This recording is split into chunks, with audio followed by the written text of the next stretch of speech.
Hello everyone, it's Tuesday on Your View. Welcome to the show. I am Mariah Afolabi Brown. As always, I have the ladies. YK in the building. How are you doing, YK? I'm fine. I watched that spoof that they did of us on Friday. Yeah. You like it? I laughed so much. I said, oh no. When they did my own, I said, oh no. You see how she's dressed exactly? I had to laugh so much. I had to call Theo. Come on. How you doing, YK? Yes, I'm fine. But I was watching Journalists Hangout, and they were talking about the football, you know, and how we don't have a team. And, you know, and I was watching one of the footballers, and I was thinking, you know, he should be wealthier than that. As a star, he was a star footballer. Waidi, so I can't remember his surname. You know, he should be. We don't value our talent in this country. We don't. You know, so I was watching it, and I thought I must talk about it today. Yeah, you're right. You know, I remember when I was growing up, there was the Principal's Cup. You know, so you got the talent from there. You're raised from there. And there's nothing again. Nothing. How you doing, Nima? I'm fine. So, Abimo. Hey, congratulations. So my children's pets, the rabbits, had triplets. Oh my goodness. Grandma. Yesterday, the other one had 6 again. Oh, wow. You don't know, rabbits, they can born like... The kids were like rats. Yeah. But I love the fact that the children are all over them. I love that. And my son doesn't even know how to care for them, but he just loves them. I want to see, I want to touch them, and you know. We're caring for them now. We have work now. Are you going to eat the rabbits? Of course I can. You eat rabbits? Of course. Hey, poor things. My children might not eat me. I will eat. Don't tell me anything about them again. No. Anyways, They how you want to doing, come and Mariam? get cat from you. I'm I can't fine. have cats because I can't eat them. Today's my son's birthday. He's 9 Hey, today. happy birthday. That was yesterday. No, I saw the post. today. Oh, happy birthday. Oh my goodness. Wow. Just carried him and you're just 9. hugging up and kissing and all that. I saw the You can carry for them. 9. You have power.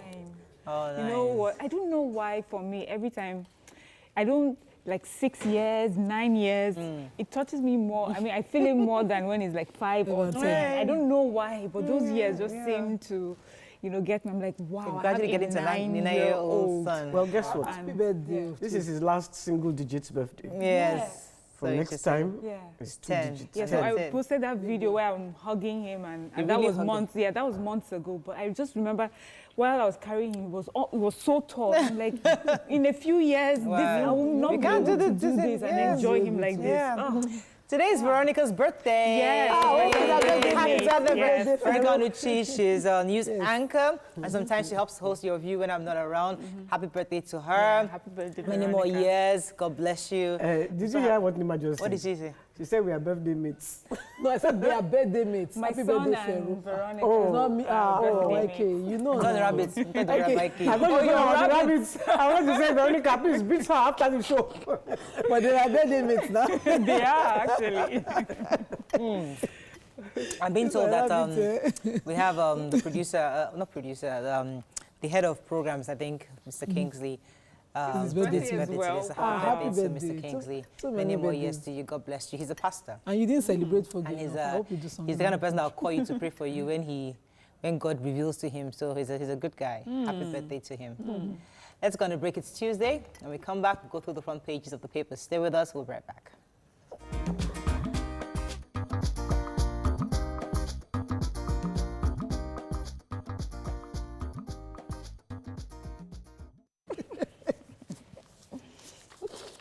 Okay, we're going to start with Daily Sun today. No going back on fuel subsidy, removal of electricity tariff, says federal government.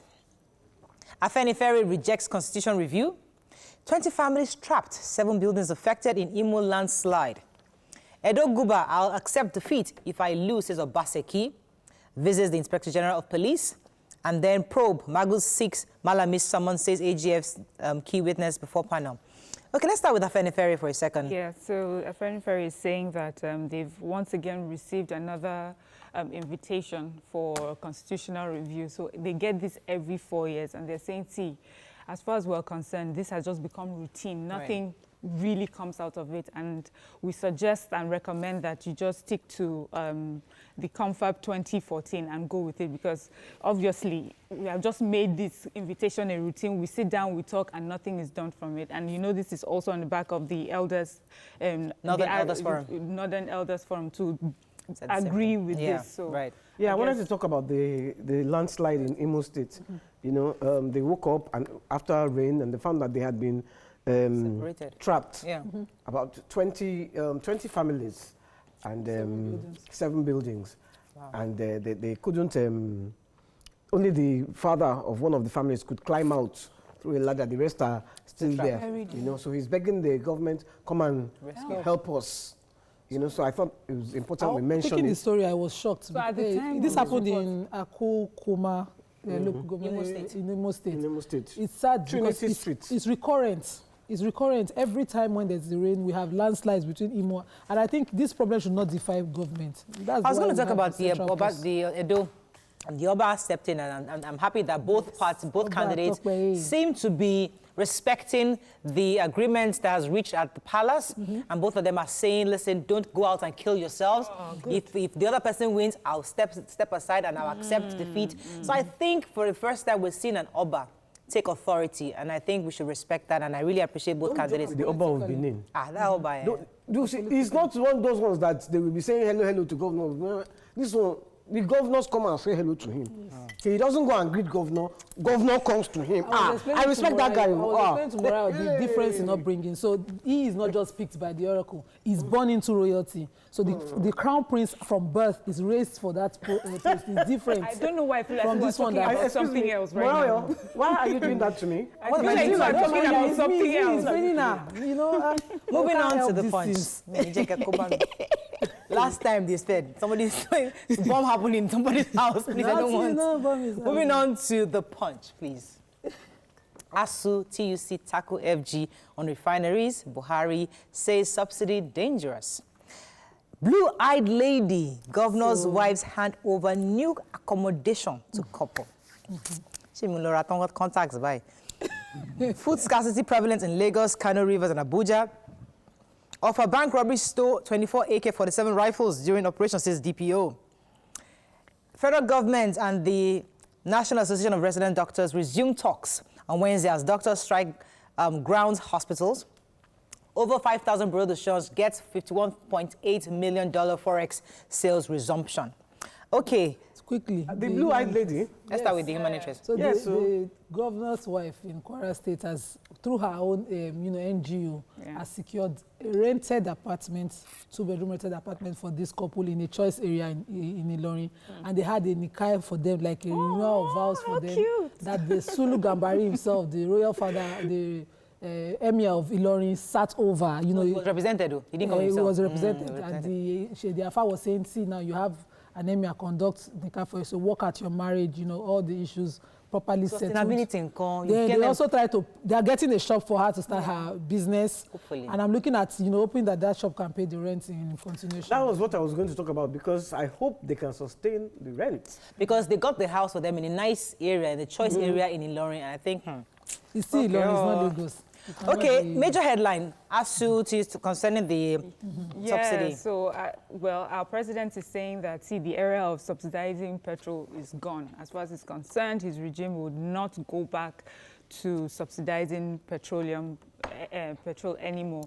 It has cost Nigeria over 10 trillion naira from 2016 till date to subsidize. Of course, we have the ASU and Trade Union Congress. They're saying they have, you know, they are aggrieved about many things, and rightfully so. They said, you know, you gave us a 5-year-old promise of refurbishing our refineries, and till today, here we are. It would have been better if these subsidies are completely stopped while the refineries are working or about to start working. So, so the arguments both sides are right, and in addition to that, just like there's no argument both sides. Why are the refineries not working? That's what there is no, because these are people who came I think any to power on who's paid refinery over the power on promises. Yes. And I remember when we all came out for the subsidy riots, then these people were actually amongst the rioters. Yes. Today, They're in power. They're in power, and we are I think removing subsidy. every government in Nigeria. There is nothing wrong in removing subsidy. I'm not saying there's anything wrong in removing subsidy, but you have to make it okay for your people. Okay, nobody is caring about the people. Yes. Let's move on to The Nation. No return to petrol power subsidy, says federal government. We'll talk about that. Doctors begin nationwide strike. 774,000 jobs recruitment ends in 2 weeks. And hold your fire on Kama, Khan tells members. So in addition to what Mariam said earlier, they said that 1.7 trillion was actually spent to bridge the tariff, the electricity tariff. So they've been paying, obviously, for us, not because of the issue of the cost-reflective tariff. And then they also added that tariffs in Nigeria are amongst the lowest in the entire West Africa. So there are different reasons, as I said. But let's talk about the jobs. The 774,000 jobs. That's registration for those jobs will end by September 21, according to the National Employment, whatever, the Directorate for Employment. So everybody interested could quickly go to their constituency, local government, whatever offices designated for this, and quickly sign up for that. That's basically. Okay, moving on very quickly to Vanguard. Brace up for more fuel price increases, Buhari. Edo, APC, PDP, others at war over alleged doctoring of party agents list. Petrol price, electricity tariff hikes, inhuman, says Afenifere. Let's see, what final story we've not taken. Magu applies to summon Malami as witness. Face of Mbazuilike, Amechi, Nwobodo clash over Southeast governors and IPOB. Anxiety as thugs lay siege to Ondo Assembly Complex. And patients groan as FG orders striking doctors back to work.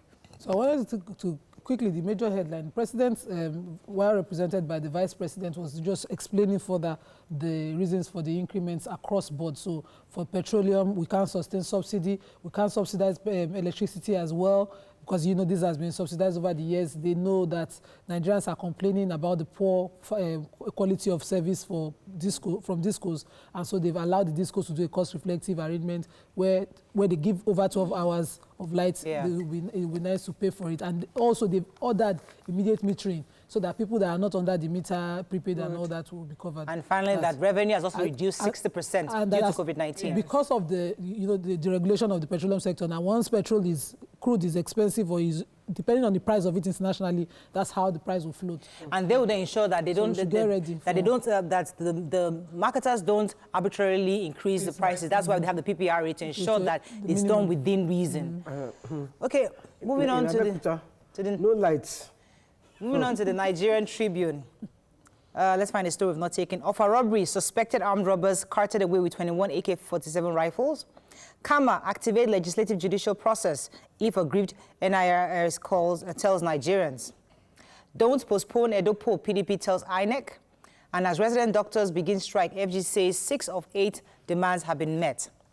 Okay, we'll talk about this doctor strike a bit later because that's one of our hot topics. Let me take Kama. Yes, go ahead, please. So the Nigerian Interreligious Council, they're saying that, see, we understand that the Kama 2020 had to be passed because, you know, there has to be periodic amendment review of different bills and laws, and that they understand why they had to do this, given the difference, the change in socioeconomic climate that we are in right now. But they're also asking that those who may be aggrieved or have anything to, you know, have problems with this act, that there are different ways to go about it instead of just talking about it and creating tension, you know, amongst people.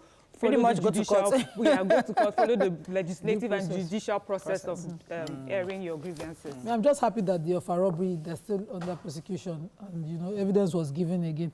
I just wish that things would be done quickly before we lose some evidence. Unfortunately, that's all we can take on the top stories. When we come back, it seems that party has started, though. People are powering, people are traveling, restaurants are opening, the cinemas are opening. Has life come back to normal? That's the question we ask our guests. Stay with us. We'll be right back.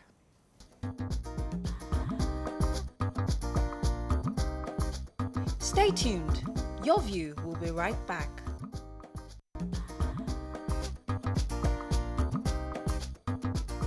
Welcome back to Your View.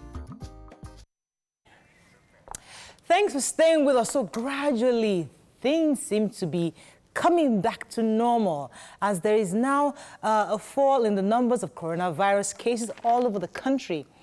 The question is, Are we gradually throwing caution to the wind? Has the curve indeed been flattened?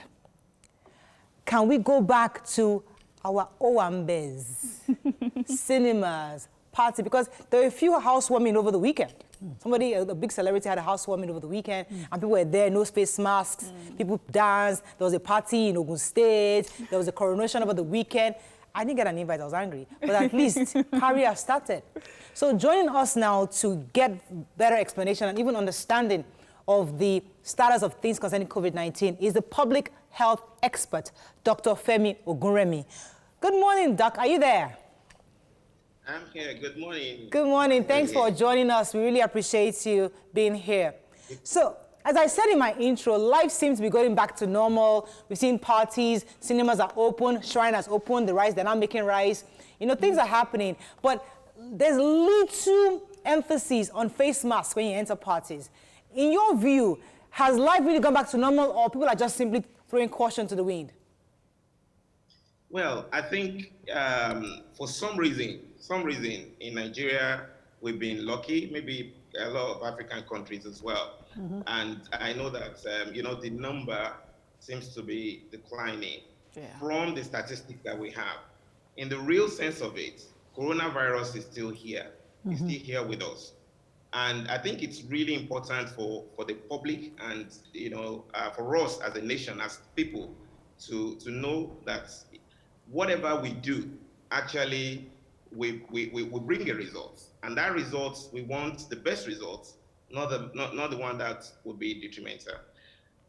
Life seems to be coming back. We're opening up. Everybody is doing their own thing, but coronavirus is here. And then we have to be very, very, very cautious as we take a leap into that environment. Right. Nobody, coronavirus is called a novel virus for a reason, because we do not know how this virus is going to react. Yes, our number is not high. From the statistic we're getting, we know that people still have it. So I don't think think that the risk is gone. Right. It's just how we relate with this now. Okay. Yeah. People not using their face mask, social distancing being, violated and things like that is not the best way to go. Right. We have to still keep our guard. Okay. Okay. Over the weekend, I went to the restaurant and I didn't realize how much I missed going out to eat until I went out. The smells, the sounds, everything. But you could see that as much as possible, you would try to keep your mask on. But so you go into a place, you keep your mask on, you sanitize your hands, but as the day progresses, as whatever it is you're doing progresses, you throw at one point I was looking for the mask, it had fallen under my seat. So what would be the truth is that life has to go on, but what would be the best way to incorporate the guidelines while living our lives? I think you're right. I was out also this weekend, and a friend had a gathering, and we went in there. People initially put their mask. As things went on, people started, they just let their guard off.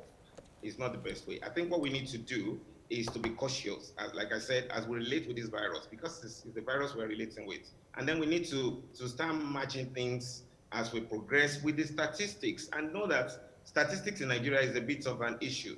But with whatever we're getting, from restaurants to hotels to people doing Owambe and all those things, as we're going in, as an individual, we need to be responsible. People using their mask, you've been talking about using their mask. You see how people wear the mask in Nigeria?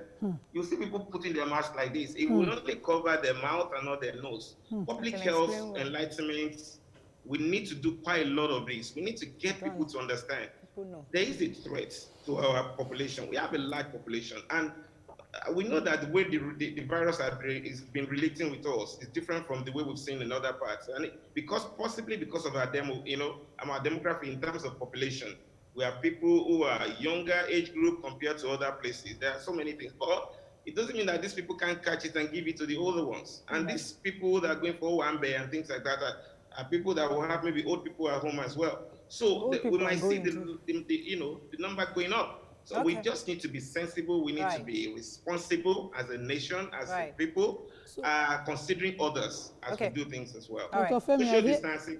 I hear you asking us people to take responsibility for ourselves. Is it that you are agreeing with government? Because I believe that government, since have left us to ourselves to help ourselves, and God for all of us. You know, with what is happening over there in Europe now and America, where they have a new surge, and you know they're predicting a surge in other countries. Should we even at all be opening schools doing with our own lifestyle, where we communal people and like to party and celebrate and all those things? Should we at all be doing any of those things? I think the reality in our world is this virus has come to stay. Yeah. The question we're going to ask ourselves is, how long are we going to lock down for? In my own view, I think we just have to be responsible. The government has to be responsible, definitely, and they need to do more. That's why I talk about, community enlightenment and get people to be, communication is very, very challenging here in Nigeria, to be honest, to get things to people. So difficult. People don't get the right information. I was with a colleague of mine, a doctor, who was arguing with me about face masks, and he kept talking about things. There are so many conspiracy theories, but we need to get the real fact out there and let people know. A lot of people are confused, they're mesmerized about all this information now. But as we have to open up, we cannot lock down. How long are we going to lock down for? Right. Our social life has to continue. We need to do our businesses. Okay. See what's going on. Right. Everywhere there's recession. Right. Sorry. Okay, go ahead. Yeah, I was going to ask, the numbers, I know the numbers are not more than they are now because we are not testing. In a country of 200 million, we've had 400,000 tests. So that this curve is, I don't believe all that. But what I think, what I want to ask you as a doctor, do you think there is a way that Nigerians are fighting this virus inwardly, or I don't know? Because for masks, I don't see anybody wearing masks. Very few people wear masks. I went to Abeokuta over the weekend. Nobody was wearing masks there. If in fact, when you're wearing masks, you look like you're an alien. So because people will just be like, who is this person? Why? In Brazil, I know they were dying. They were on the streets. They were dying anyhow. We are not hearing that here. Thank God. Could there be a reason for that? Like a genetic. Or is it all the malaria we have had? So that's what I was saying earlier. Sorry? Go ahead. No, I was saying, is it all the malaria that we have had in the past? Well, malaria is doing its own thing. And we definitely have COVID-19 here in Nigeria, no doubt. Now, we can argue the fact that what's happening in Europe, in America, is not what's happening here, which is a reality, because if people are actually dying of this thing, we'll be hearing it more than we're hearing now. Initially, when it all started, I thought maybe people are dying, we just don't know it, because people do not, shout at that. I know there are a lot of people who have died, unfortunately, from this virus in Nigeria, that it just went silent. But it's not as bad as it's seen in Europe. And like I said, it could be due to some factors. People talk about, our environment in terms of the temperature, in terms of the rain, because this virus, when rain falls on, when the environment is damp enough, the humidity presses it down, so it doesn't, the rate of progression might be different. And then we talk about the demography of our population. If you look at what's happening in Europe, a lot of people are, the older population is so high. You have so many people living to the age of 60 and above, which is the risk factor. Now, here in Nigeria or in Africa, a lot of us are in where the younger ones are more in population. That's why we have a broad-based pyramid when it comes to, population pyramid. So these things are, there are factors that we can just say, perhaps they're the cause of this. But like I said, a lot of the questions that we're asking now, the answer is in the future. We do not have the answer now because we are dealing with a novel virus. Everybody is learning about, from it and one way or the other. Thank you very much. What we can do, what you think will protect people now, you talk about social distancing, face masking, that's what we have in our hands that we can control now. All right, sir. Thank you so much. Unfortunately, I have to wrap up on this, but thank you for joining us on this, Dr. Femi Ogunremi. It was a pleasure having you. Let's go on a break. When we come back, we'll continue this conversation on COVID-19. Stay with us. We'll be right back.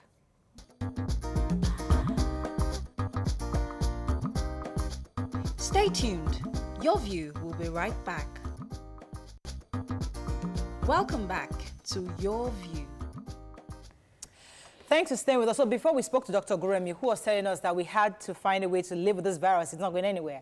And somehow we just have to adjust to our lifestyle to it. But now we have the chairman of the Nigerian Medical Association on COVID-19 Lagos chapter, Dr. Japhet Olugbogi. Dr. Japhet, are you there? Yes, I'm here, but I can hardly hear you. Ooh, okay. So we'll try to see if we can increase the volume so you can hear me better. Okay, yes. Yeah, right. So we want to know, because as I was telling Dr. Ogunremi a few moments ago that life seems to have gone back to normal. People are going to parties, we're attending restaurants, we're hearing that cinemas will be open at least 50% capacity and all that. And we're saying you are the front lines. Are we really testing enough? Are the figures we're seeing correct? Are there people still in isolation centers? Have they all been sent back home? Everybody fine now? What exactly is the status at the isolation centers? Thank you very much, and good morning once again. Well, I think what is happening is a general fatigue. Fatigue on the side of the populace, of the citizenry. And then the figure you are seeing are not actually correct. They are not correct because somebody is manipulating them. No, they are not correct in the sense that that is not the true picture of things. And then the reason being that the government has actually increased the capacity for testing now in all the states. Okay. And then in Lagos, testing is going on in almost all the LGAs of Lagos and LCDAs of Lagos. But what you find out is that people have the fatigue of coming forward to test. Well, I think that may not be unconnected to the fact that not too many people are dying from the virus anymore, or at least for now. So people erroneously think that COVID-19 has gone away from Nigeria. At least, or up to 2 people told me yesterday that, what are you people still doing? So COVID-19 has gone. No, COVID-19 has not gone away from Nigeria. You still have COVID-19 in the community, there's still community transmission going on. But what is happening is that we have more information about COVID-19 now, and then people are doing what we call home remedies, home treatment, home-based care. So a lot of people are asymptomatic. They don't even know that they have COVID-19, and they get better from COVID-19. So because of that, people actually are not coming forward to come and do tests. Right. And because they are not testing enough, you will not have a large number of figures that will be published by NCC as being positive. Right. So as people are not testing and we're not hearing of deaths, do you think that Nigerians have found a way to battle this thing at home? Because I'm sure that people are getting sick and they're treating themselves, they're doing all this because we have a lot of herbs here. Do you think that is it? And then the second question is, we have a 70% youth population. Most people are under 40. The people like me that are almost 60 or over 60, we are very few. We are the people at high risk. So like me at this table now, all these people here can give it to me. They will not die. But I now. Which one is all these people here? Why did you? She's not question. Do you understand what my question? I don't know what they are saying. These are the people carrying it about. The youth. So the question, is. So the question is, do you think that is one of the reasons? Because most of them are young, so they are able to fight off the disease. Yes, you are absolutely on point. You are not far away from the truth at all. I'm not far away from the truth at all. Okay, like you rightly said, our population is mainly a young population, and the young people have a natural immunity to fight off so many diseases, except a few ones of them who have hypertension, kidney disease, and maybe autoimmune disorders and some form of immune problems. Apart from that, when they contract almost any disease, their body fights off naturally without them even using anything. But to top that up, a lot of people are taking vitamin D, vitamin C, oral zinc now, and all of that. And they also help to boost the immunity. So because the immunity is boosted, a lot of people who have the virus, they get the virus rather, but they don't even know. They are all asymptomatic. Right. And then because of their asymptomatic, they don't know, they don't know that. Some people think it's malaria they have, so they just think malaria And when the symptoms go away, the few symptoms you have go away, they think they have treated malaria. Meanwhile, it may be COVID-19 that they have contracted and that actually gone away from them. Right. So, like you said, the elderly and those who have underlying disease still have care of themselves. They still have to prevent themselves from coming down from COVID-19 by observing those preventive measures. Right. I want to say that everybody should still observe those preventive measures because you don't know who has underlying heart disease, who don't know who have kidney disease underlying. All right. So, Dr. Japhet, you know, in the very beginning, we heard things like the isolation centers are almost full or they're full to capacity. People were on oxygen and things like that. What is the nature of the symptoms that we have now at the isolation centers? Are they still full to capacity or most of them have gone home? No. Nobody comes there. Most of the isolation centers have been closed down now because there are no people there. I think the one that is still in operation is the IDH South, where you have treatment of infectious diseases going on. So people are no more in the isolation centers, unlike before. And this may not be all connected to the fact that there is more information now. There is a lot of knowledge on COVID-19 now. So we are dealing with it better, actually. We are dealing with it better. We are coping better with it. And that is a good thing for us in Nigeria. And because we are coping with it better, a lot of people don't need to be on oxygen or ventilator and all that. Right. So there is a knowledge base now that helps those who are actually treating and managing COVID-19 to manage them better. Right. And in February or March, when we didn't have enough knowledge on how to deal with COVID-19. Okay. So what I'm hearing you say is that based on different elements, we've arrived at a flattened curve when you talk about COVID, unlike what the elements will be, the things that they will consider abroad. We are not, testing as much as they have tested. We are not, isolating as much as they have. We are not even using the oxygen. Okay. I can hardly hear you. I'm saying what I hear you say now, based on what you just answered to Miriam's question, we have arrived at we flattened the curve in Nigeria, but you are not using the same standards of, judging that as they have abroad. Oh, no, of course. We have flattened the curve, but it does not mean that we are not giving the same standard. Of course, we are, right from the word go, we have been doing the standard thing. Like they do abroad.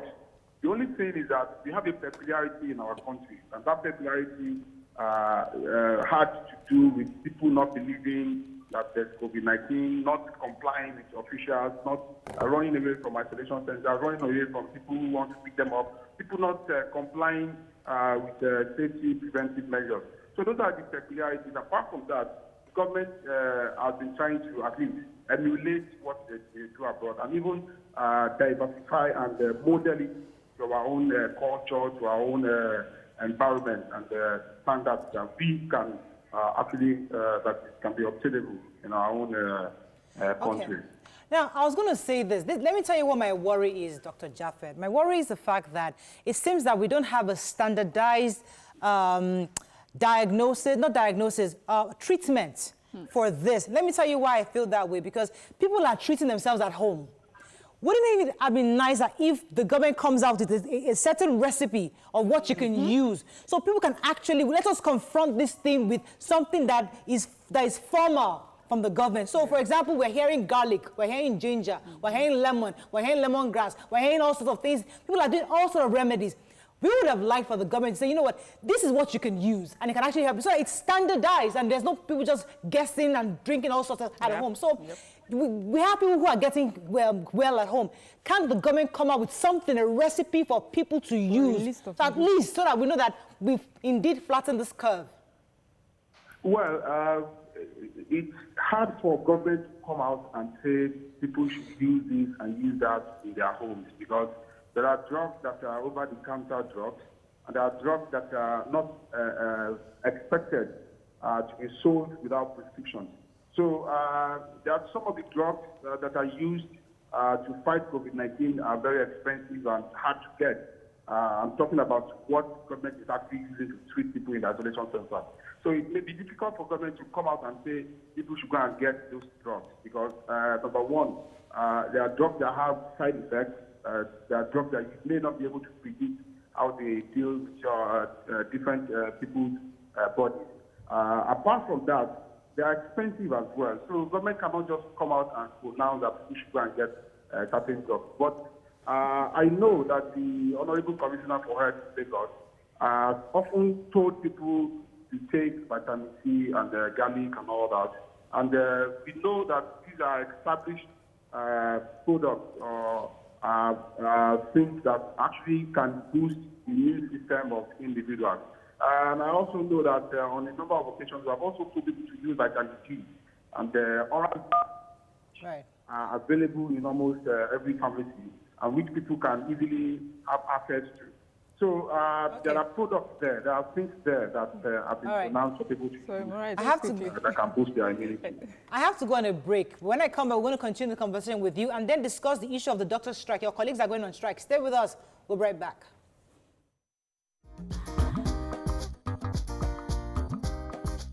Stay tuned. Your View will be right back. Welcome back to Your View.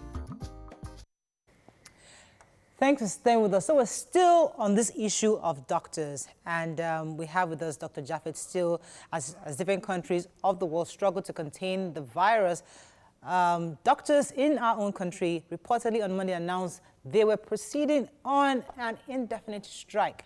Reports also has it that roughly about 16,000 of the West African nation's 42,000 doctors have joined the indefinite strike action to demand better pay and working conditions in public hospitals. We still have with us Dr. Japhet.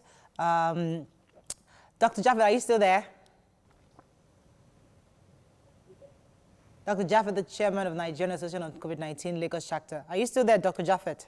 Yes, I'm with you. So we read in the papers that the National Association of Resident Doctors have begun the strike on Monday. And with hearing the reports from the federal government and the doctors saying that demands are yet to be made, government is saying we've met 7 out of 8 of their demands. Could you tell us the real picture? What's really going on here? Thank you very much once again. Well, the National Association of Resident Doctors went on a strike a few weeks ago, if you all remember, and they made certain demands from government, and I understand that they went to the roundtable and talked and made some agreements, which culminated in government paying some of the monies that they were asking for, and conditions were set for them to fully get what they asked for. But I understand government has reneged or is yet to make do with their promises to meet the demands of the striking doctors. And some of those demands include the provision of group life insurance for health workers, both at the national and state levels. And also the implementation of the Medical Residency Training Act for resident doctors. And then review of the hazard allowance for medical and health workers all over the country, both at the state and the tertiary institutions and government, federal government level. Also, release of funds for the Medical Residency Training Act for 2020, which they said is containing their agreement for 2020 budget. They also are asking for payment of all old areas of the consequential adjustments of the minimum wage to members all over the country, and an implementation of this particular demand in the state tertiary institutions.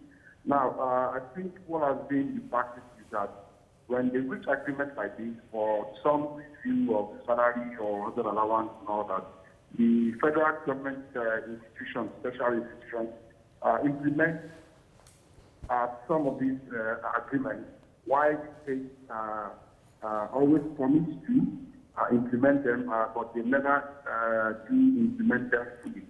So it always creates a disparity in the payments and the salaries and then take homes of doctors. So apart from that, they said they agreed to about 6 months after the allowance payment for COVID-19 inducement payment for state doctors and federal doctors. But they only paid, they only agreed to pay 3 months first. But even the 3 months, they are not fully paid. Not to talk of the 6 months. And if you count from March till now, 6 months have elapsed. Yet government has not made their promises to come back. Right. So okay. doctors are resuming their suspended strike. Right. Once again to pursue their demands. Okay. Okay, Dr. Japhet, we hear the government on one hand say that, you know, we have met some of the demands, and also our president just said on Monday that, you know, Nigeria has lost about 60% of its revenue due to this pandemic. Are these the conversations on the table when when the government meets with the association? Because if Nigeria has lost money, could that be the reason why they're unable to meet all of your demands at the time that you're asking? Are these some of the explanations that they're giving you, or you just think that government is being irresponsible in meeting the demands of the doctors? Well, I wouldn't put it that way. But they say if you make a promise, you should keep your promise. The resident doctors, I'm not a resident doctor, but what happens to the brother happens to all. Most of their demands that are applicable to all doctors generally. We don't have enough doctors in Nigeria, so the few ones we have, we should keep them blind. I know, so the demands are not demands that are limited to resident doctors alone, and they're not asking for too much. For instance, you remember, other government staff stayed at home while doctors were going to work during the lockdown. And a lot of them were asked, a lot of them spent extra money to buy food and all that to upkeep themselves. We never got any extra money for that, apart from those who actually were on the front line, who were paid COVID-19 allowance for being on the front line. But other doctors who work at different centers which were not closed down never got a penny more. The hazard allowance that was promised them, in Lagos, for instance, they paid twice, and after then, nothing more. Apart from that, the doctors at the further level got hazard allowance, right. and they're not getting any more. Right. So, government made a lot of promises. We understand that there may not be enough funds, but we hear of funds being released for so many things. We hear of funds being embedded in so many corporations, so many startups of government every day. Okay. We are still in COVID-19 period, so these monies can be diverted for the better cause. Okay. Let me get a few more questions for you. Dr. Japhet, all the issues the resident doctors have raised are valid. But what I would like to know is that is this the best time, considering that we are in a pandemic, and then what are other labor unions doing to help fight for the resident doctors, because this resident doctor strike happens so often? Is there any plan by other labor unions to join you people to raise these issues and get them settled once and for all? Dr. Japhet, I'd like to add to Nima's question concerning timing, because we Nigerians complain to government that it's a bad time to increase fuel, it's a bad time to make us increase taxes in electricity, and now doctors are saying, oh, regardless of the timing, they are going on strike, even during a pandemic. Do you think it is the right decision that has been made at this time? Well, for people to make decisions of this caliber, it is not a one-man decision. It's a decision of the national ESCO. And we always say it's not the right time, it's not the right time. It's when exactly the right time. The government thinks it was the right time for them to increase the pump price of fuel, or electricity tariff, or DSC tariff. I know that one is not the problem of the government, but I think the government regulates them. Now, we have all these prices being hiked. Is it the right time to increase them? I think we should ask that question back. So, whenever we take any action, we should be asking, is it ever the right time to do anything? thereby a right time, call it strike. So what about Certain other demands labor that have been unions? pending, that have not been, met. Other labor unions, according to Nima's question. Yes, other labor unions. I want to urge the ARD ESCO, National ESCO, to, include other labor unions and seek them out and talk to them so that they can also help press on their demands. We don't have doctors in Nigeria. If you want to have, should be taken care of. Should be made to feel good. Should be prevented from, stepping away from the country and cause great things. So everything, all hands will be on deck to ensure that these demands are at least addressed as soon as possible. All right. The Thank you. tertiary hospitals where resident doctors are domiciled are referral centers. These are places where they take care of the worst cases in medical community. So we cannot afford to have them shut down. Okay, we have to wrap up now. Thank you very much. You're very correct. The government must at least meet the demands of the doctors at least halfway or some way. That's all we can take on this segment. When we come back, we discuss this disease called leukemia. Stay with us. We'll be right back.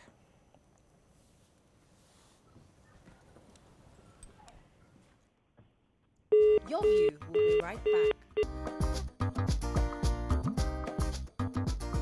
Welcome back to Your View. Thanks for staying with us. So September every year is always celebrated as Blood Cancer Awareness Month. According to reports, the rate of new cases of leukemia is about 14.1% per 100,000 men and women per year. And the death rate, 6.4 per 100,000 men and women per year. Joining us on the show is a consultant hematologist and founder of the White Cell Foundation, Dr. Yusuf Adelabu. Good morning, Doc. Good morning, Dr. Mariah. Yusuf. Thank you for having me. Yes, thank you for joining us. So, leukemia, disease of the blood. Could you tell us exactly what this disease is about and how it starts in human beings? Thank you very much. Leukemia is one of the 5 major groups of blood cancers that we have. The others, being lymphoma, myeloma, and what we call MDS and MPN. Leukemia develops from the bone marrow. So the bone marrow is the body factory for development of blood cells. So we have the red cells, the white cells, and the platelets. The red cells, as we know, they are the cells on the body that actually carry oxygen. The white cells are infection-fighting cells in the body, while the platelets are those tiny cells that actually helps to prevent us from bleeding. So leukemia develops from the white cells in particular. So usually a clone of one of the white cells usually go rogue. Normally these cells develop rapidly to keep replacing the cells that would have lived their lifespan. But in leukemia, there's no control. The cells just keep dividing and they keep proliferating and thereby suppress other normal cells in bone marrow. And that's how leukemia develops. Okay, I've heard many times about it. It's usually in children, and then also you'd hear someone go to the hospital, living a long life of just good health, and next the person goes to the hospital, and they diagnose the person with leukemia, and the person is gone in a few months. How is leukemia a cancer for children, and does it just happen out of the blue like that, or are there signs and symptoms over the years? Okay, so this month, September 2, is also the Childhood Cancer Awareness Month. Yes, sir. And that's why it's also put in this month of September with the Blood Cancer Awareness Month, because leukemias are actually the commonest childhood cancers worldwide, including in Nigeria. So this is actually one that does develop in children. But the good thing is the leukemia in children is highly treatable, in that the survival rates of children with leukemia is way much higher than in adults. But from your question is, does it develop from the blues? Well, the simple answer would be yes, but not exactly. It's been found out that there are some genetic predispositions to development of leukemia, particularly in children, but it is not heritable. It's not heritable. So you don't have it being transferred from the parents to the child. But you can find that because a child is rapidly developing, cells still forming cells, still forming tissues, and it's very possible that along the way something may go wrong. So it usually happens sporadically, even though some genetic underpinning has actually been identified in it. But the good thing is it's not heritable. So Dr. Adelabu, let's talk about some symptoms that people might see. Because Nigerians, they're usually not quick to go to the hospital. You have a child who is constantly sick or down for certain reasons, and you want to self-help at home, maybe, medicate your child yourself. What are those things that a mother or a parent should see and immediately think, I should get to the hospital with this child no matter what? Thank you, Nima, for the question. So last Friday, September 4th, was the World Leukemia Day. And the theme for this year was, can you spot leukemia? And worldwide, activities were held and are still being done, being the Blood Cancer Awareness Month, to actually enlighten the public about the common symptoms of leukemia and other blood cancers. The thing is, the symptoms of blood cancers are actually generally non-specific. So there are 5 major symptoms, and that was what the campaign this year is about. Can you spot leukemia? So the symptoms are fever, fatigue, weight loss, excessive night sweats, and repeated infections. So those are the 5 symptoms. And you would agree with me, these 5 symptoms can develop in 100 or even thousands of other conditions. And that's why it's important that if one does have any ill health, either having fever, losing weight, or feeling tired easily, one should present oneself to the hospital. And usually just a simple blood count, a simple blood drawn and having the blood counts can help detect leukemia early enough. In children, most times it's repeated infection. So you see a child always coming down with a fever, malaria every time, or a bacterial infection, and child is not eating well, is always having a fever. And usually, once the blood counts are actually checked, they usually have a very low blood count. That's what we refer to as anemia. And other investigations are done, which may lead to the diagnosis of leukemia. Bearing in mind that several other conditions are way much more commoner than leukemia, but leukemia is always there's always a suspicion of leukemia in children, particularly when they're having recurrent infections. Right. Okay, how easy is leukemia diagnosed? Because my cousin got leukemia some years ago, and he went to the hospital, and they diagnosed him with anemia. And he went from the private ward to intensive care, and they still did not diagnose leukemia. It was until he went to England and he was treated, and luckily for him, he survived it. So how easy is it diagnosed here and treated here?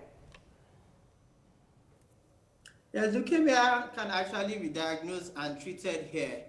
Though there's some challenges we have in this part of the world, which is part of what we're trying to address here as a foundation. To diagnose leukemia, most times, aside from doing the blood counts I mentioned earlier, the cells actually looked into under the microscope. So the appearance of leukemic cells actually very different from that of normal cells. So just a drop or a simple drop of blood on a glass slide, stained and put under the microscope, one can actually identify leukemic cells. But the thing is, to proceed with treatment, one needs to know the specific type of leukemia. Already there are over 50 different types of leukemia in terms of the types and the subtypes, and the treatment for them are actually different. Currently, the current treatment for leukemias and other blood conditions is what we call targeted therapy. So we don't rely on the backbone of chemotherapy like most other cancers still do, and even blood cancers also. So there are drugs that are developed to specifically target leukemic cells. And most times, before you could actually proceed with treating with those drugs, you must have the specific diagnosis. And this requires some specialized tests, in which currently in the country we do not have facilities to actually do this. So many of my colleagues and myself as hematologists, we rely on laboratories that are based outside the country to have the specific diagnosis, and this usually adds to the delay in diagnosis, but it takes 2 or even 3 weeks before the confirmation is gotten, and usually that's a time not to waste at all. Right. So Dr. Adelabu, let's talk about the cost of treatment now. From what you've just said, it seems like it's a lot of things it will cost a lot to treat. What are you doing to help families that are indigent to raise funds and help people treat cancers or leukemia here? Thank you, Nima, for the question. So treating leukemia is actually very, very expensive. I did mention the targeted therapy. These are newer drugs that are actually genetically engineered, or those that are being prepared specifically using some high technology. So they are actually quite expensive. And the definitive treatment for most type of leukemia, not all, is the stem cell transplantation, and that's actually also very expensive. So the cost of treatment usually runs into millions. As a foundation, part of what we do is to support blood cancer patients in Nigeria, particularly indigent patients. So currently, as part of our awareness campaign in the Blood Cancer Awareness Month, which we term One Blood, part of what we want to do is to actually raise funds to support our blood cancer patients. So we have a fundraising campaign we call One Donation, in which we want to raise 10 million naira to help support 100 blood cancer patients. Yes, we do know this amount is small compared to what the individuals will need, but we want to use it as a starting point to help those indigent patients that have actually reached out to us as a foundation to support them in their treatment. Fantastic. Well done, Dr. Yusuf Adelabu. Thank you for the work you're doing concerning the foundation, and we wish you the best in your fundraising. Thank you for joining us this morning. Thank you for having me. It's my pleasure. There you have it, ladies. Leukemia, obviously, and a lot of children seem to have this, and I'm happy that it's actually curable, and especially for the fact that indigent families can approach many of these organizations to get funds for it. Sadly, as curable as it is, it's still quite expensive, and I know that I would love that something serious, something deliberate is done by government. We know HMOs are provided, some, even health insurance. For Lagos State, for instance, don't cover this kind of things. They're provided, but they don't cover. So parents are always left. I partner with the Cancer Foundation, and I know for a fact that most of the kids on the table now, my survival can't even have raise money for some of them. And to make it worse, resident doctors are going on strike. So it's a whole full circle. Yes, we have private doctors doing their own bit. You have public doctors having issues getting paid and getting their benefits. So obviously, we need to take the issue of healthcare extremely seriously going forward. I think government should try to take it beyond private citizens. You see, healthcare and education are the two things that the budget should focus on, not senators' salaries. No. The budget hasn't focused on senators, but the thing is that it's not for me. I think when you say it hasn't focused on, maybe they are the ones that take the lion's share. The point I'm trying to make is the budget focus on cars for them. Let me make the point I was trying to make, which is the fact that even if you increase the budget of healthcare and education, without the right plan and strategy, they're going to swindle the money, because it's the same Nigerians. You get the contractors it's still the same inflating. Thing we are saying, so Murayo. It's beyond just get that budget increase. It's the fact that we must take a decisive action on what are we focusing on in healthcare. When you start by increasing the budget, and you are not going to be giving money and you will not look at how the money is being spent. You will give money and you want to see how it is being spent. You want to see the hospitals being built. You want to see the doctors being paid. You want to see research. Research is one of the major problems. I say my cousin, they were treating him for anemia. Maybe now they have researches and they can now diagnose it, but at that time, I think COVID-19, and this was like 2004. COVID-19 has shown that we totally haven't invested in research in many years, and because even in the US, they're all going back to universities. That what research have you done concerning these viruses? So I think we've totally lost track on research in this country, and I think that's concerning leukemia. I'm just thinking is with the Iowa University he did dentistry here, but he's he's involved in research. Just got $3.2 million to continue research. But in Nigeria, we won't put into those kind of things. When they even put money into research, what do they go and research? How to make kilishi? This person has continued research on I've never even seen that kind of thing. And then you are even not ashamed to go on in front of panel and say, we have succeeded in how to reserve kilishi. Yeah, those people, they should have been caned. No, I think I think that statement was taken out of context because Olugbogi is a highly cerebral person, and I know he has serious passion for this country, and I also understand that he didn't mean that. I saw that video. Yeah, but he was mentioned it amongst many other things that Nigeria has actually invested in. Yes, for leukemia, you know, we have so many foundations that are coming together to help people who are unable to raise money for themselves, and I feel that the government should support these foundations in one way or the other. Let's have a fund, especially for children's diseases and especially for children's cancer. So let me quickly take this one. Andrew in Street Time. Andrew, hi. One of the vegetables I plead with you to eat as often as you can is okra. Ladies' fingers is anti-cancer vegetable. I think we should start to promote more of that. Olufisayo Stephen says, I strongly believe health professionals should not be going on strike. It's murder. My wife is one. It's against Hippocratic oath sworn with which specifically places saving lives first above all interest. Those in governance too are callous. Health professionals should be motivated. Omayoma says, no drop of petrol, diesel, kerosene, gas or other products have been produced for a year now. That is the problem. When Nigerians hear that millions have been released for maintenance of the refineries, they just... Okay, we have to run. Unfortunately, I was saying this earlier, that we all complain, government, it's not the right time to do this, it's not the right time to do this. But when the doctors do it, we say, oh yes, let them do it because it's the right thing. It's really never the right time to do anything. But at some time, you have to be very decisive. Sorry? For doctors, it's always the right time for them even when there's a pandemic. Yes. See, and these people have been They are in the front line. They have, for me, and they have been silent for too long. We should not have doctors. See, everything else can go wrong, but we should not have hospitals, medical practitioners, doctors, nurses. It's the same for other professions. No, but see, and first is health. When you have that foundation of health and you have foundation for education, there's nothing else that will be too hard to, we have to wrap up on that. To achieve. Let me just add defense. Health is well. Let me add defense. If the soldiers were going on strike now, all of us will sit up. Unfortunately, that's all we can take on the show. We have to wrap up now. Have a fabulous day. We'll see you tomorrow. Because nobody heard what you just said. Because I was wrapping up. Have a fabulous day. We'll see you tomorrow. Bye for now.